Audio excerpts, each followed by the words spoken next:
you wake to the tolling of bells and the scent of smoke rising from Breton fields. The dawn light leaks through narrow slits in the stone, painting the cold walls gold and gray. Beyond the window, the banners of France ripple in the wind, blue fields sown with lilies, tightening their noose around your world. You are 12 years old, barefoot, trembling, a duchess by title and a child by every other measure. If you're watching this from a city far from Brittany, perhaps from Lahore or Lisbon, from New York or Nairobi, take a moment to marvel that across oceans and centuries, we gather here to remember a girl history tried to erase. If you love forgotten queens and the brutal beauty of medieval politics, press like, subscribe, and tell us where you're watching from. Together, we are building a map of memory. One story, one soul at a time. The year is 1488. The air around Nantes Castle is thick with winter damp and dread. The child who will become Anne of Brittany has inherited a duchy under siege, a splinter of independence wedged between the jaws of France. Her father, Duke Francis II, lies dying, defeated by French cannon at Saint-Aubin-du-Cormier. The walls of his domain still whisper with rebellion, but every whisper is being smothered by the advance of royal troops. When the final messenger arrives, mud-caked and trembling, the news travels faster than his horse's heartbeats. The Duke is dead. The silence that follows is not mourning. It is calculation. Advisors close ranks, bishops cross themselves, and the courtiers look toward the girl who now bears Brittany's crown. Anne's coronation is hurried, improvised, half-legal. She is an orphan surrounded by men who call themselves protectors, but eye her inheritance like a feast. The wind claws through the broken shutters of the great hall as Anne's tutors dress her in ceremonial robes, wool heavy enough to hide her shaking. A golden circlet slides down her brow, too large for her skull. The bishops speak of divine right and Breton sovereignty, their voices echoing in the stone vaults. But the French army outside speaks a different language, the language of fire and siege engines. Who defends a child queen when every ally demands her hand as the price of their loyalty? Brittany, once the richest duchy in France, is now a prize, not a partner. The King of France, Charles VIII, sees it as his birthright. Across the sea, the English king eyes it as a foothold on the continent. The Austrians, the Spanish, the papal diplomats, all see the same thing, a marriage, not a monarch. Within the castle, Anne learns early that every conversation is a chess move. Her nurse whispers prayers at night, but her counselors whisper strategy. "You must be cleverer than they expect," one tells her, his beard smelling of wine. A woman's crown sits lighter, and it falls faster. Anne answers with the poise drilled into her by necessity. "Then I shall hold my head still," she says, a spark of steel behind the child's composure. Outside her walls, alliances crumble like frost under boot. The French capture city after city. Nantes is next. Anne's regents, desperate, arrange an alliance with Maximilian of Austria, a marriage by proxy. The girl signs the contract at 14, her small hand guided by her advisors. She is now, by paper alone, the wife of the Holy Roman Emperor's heir. But the ink has barely dried when French writers deliver their reply not in words, but in cannon fire. The siege of Rennes follows, a city turned into a tomb of resistance. Smoke rises from its ramparts as the people starve and the French demand surrender. Inside, Anne refuses to flee.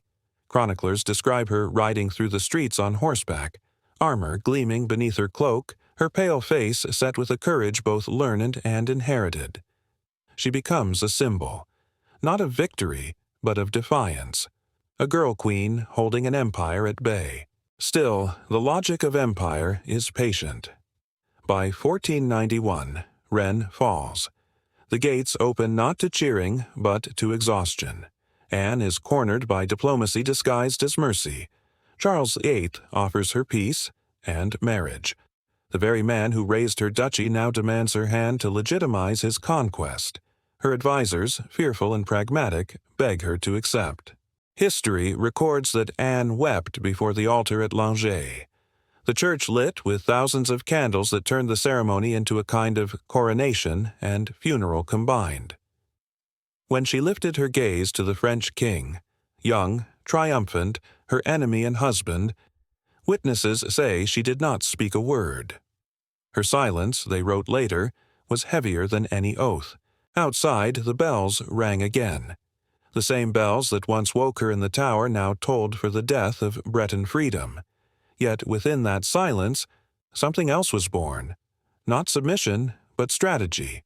For Anne of Brittany would not remain a victim forever. But that is another chapter, one where the bride becomes her conqueror's conscience, and the child in the tower begins to rewrite the fate written for her. The cathedral candles burn low, and the air tastes of wax and iron. Their flames flicker against vaults blackened by centuries of smoke, trembling like the breath of 1,000 ghosts. At the altar, Anne of Brittany stands wrapped in silk that gleams like armor. Her hands, pale and still, are clasped around a rosary that feels more like a chain than a comfort. Around her, courtiers murmur in Latin, in French, in Breton, a chorus of conquest disguised as ceremony.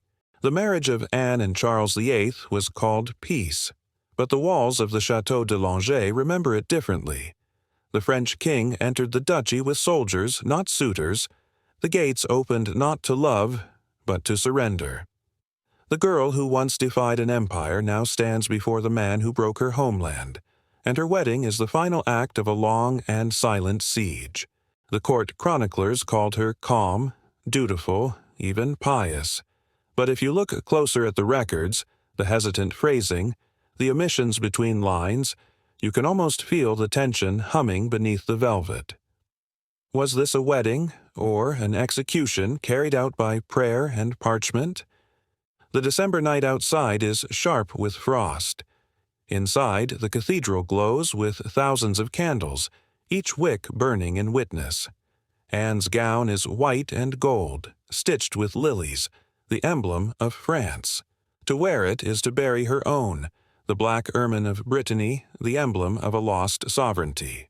The bishop's voice echoes through the nave, each syllable a nail in the coffin of her duchy. In the sight of God and men, he intones, 2 realms become one. 2 realms, but only one will survive. Charles stands before her, shorter than she, his chin tilted with the easy arrogance of a king who believes himself chosen by both heaven and history. His armor gleams beneath his cloak, a reminder that this bride was won by blade. When he takes her hand, she does not flinch, though the court watches for it. Her voice, when she finally speaks, is barely audible. Fiat voluntas tua. Thy will be done.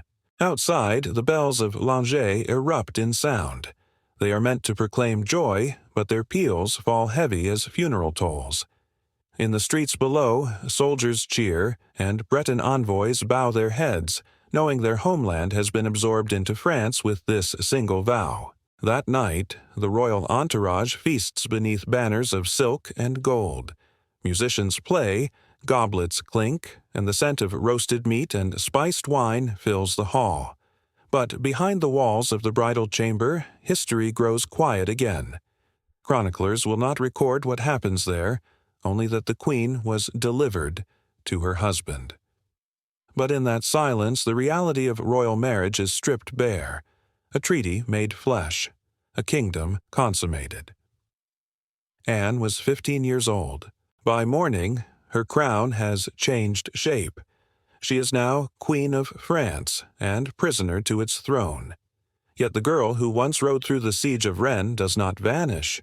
She studies court protocol as she once studied battle lines, learning how to speak submission and mean resistance. At Mass, she kneels beside her husband, lips moving in perfect rhythm, yet her prayers are her own. She reclaims fragments of her lost duchy in miniature, through embroidery, through the hiring of Breton servants, through the quiet insistence that her daughters learn her language. In her chambers, she commissions tapestries that depict not the lilies of France, but the black and white ermine of Brittany. To the courtiers, they are decoration. To Anne, they are memory woven in silk. Charles, intoxicated by his victory, dreams of Italy, of empires to the south, of crowns beyond his own. He leaves Anne behind as he marches across the Alps, chasing the mirage of glory, and in his absence whispers rise through the corridors of Amboise and Blois, that the queen is barren, that the marriage is cursed. Each miscarriage is met with murmured pity, yet each also strengthens her solitude, sharpening her will.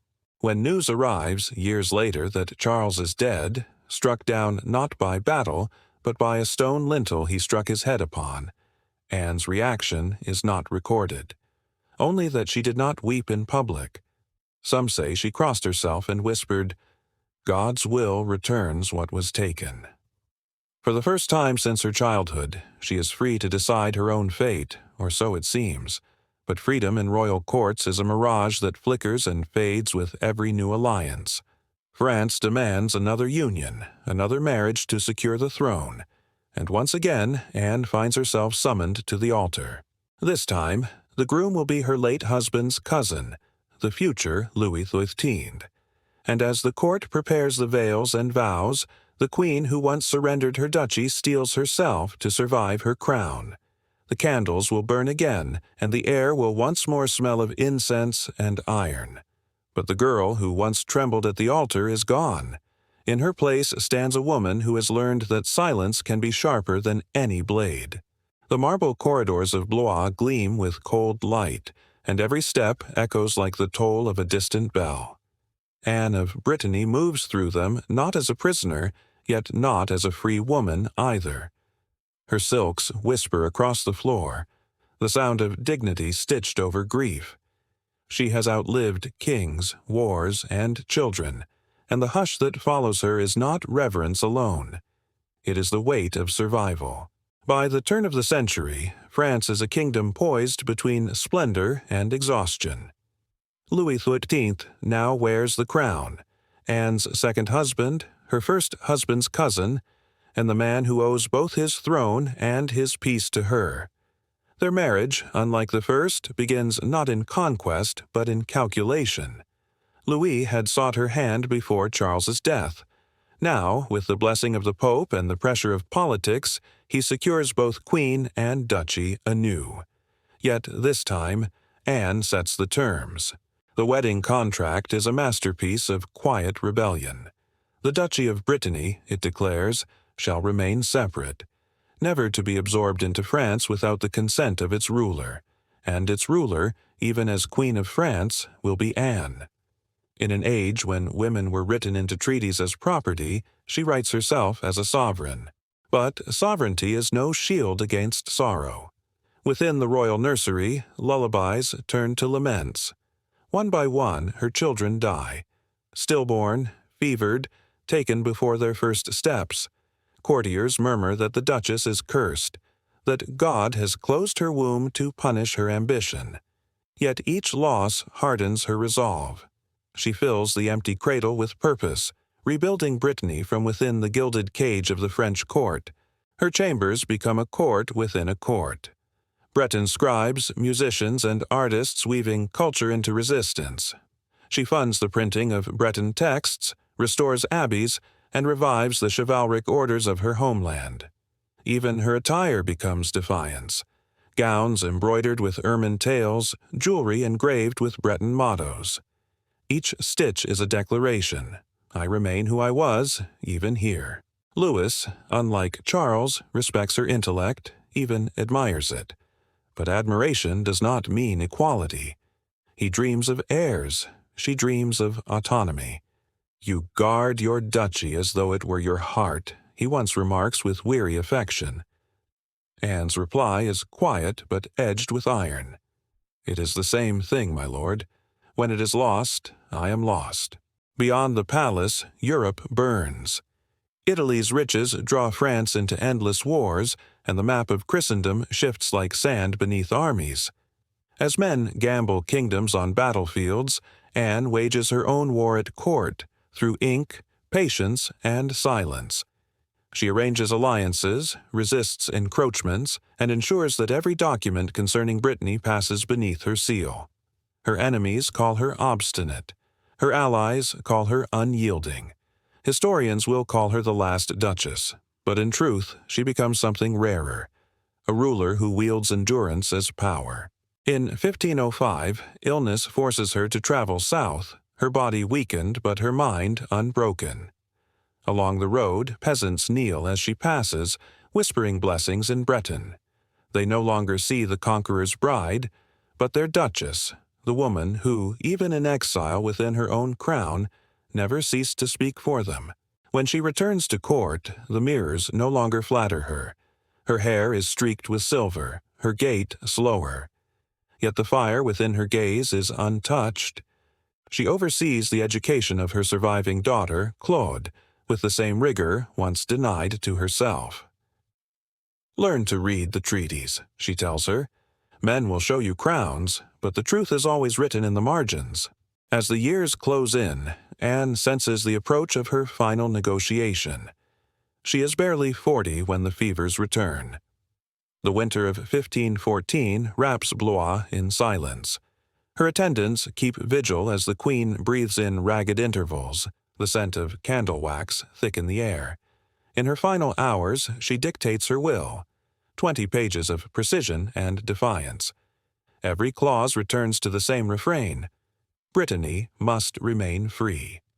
Louis weeps beside her bed. "You fought me as you fought them," he says softly. Her lips curve faintly, almost smiling. "Then perhaps I have lived as I must." When she dies, the court dons mourning black, but in Brittany, church bells toll in the pattern of their old battle signal. The Duchess has fallen, but her people know what she preserved, a memory of sovereignty that even France could not erase. Her body is buried in Saint-Denis, among the kings of France. But her heart, her literal heart, sealed in a golden reliquary shaped like a scallop shell, is carried home to Nantes, to rest within the land she never stopped defending. And there, even centuries later, beneath the cathedral stones, her heart still lies, a silent reminder that some chains, once endured, can be outlived.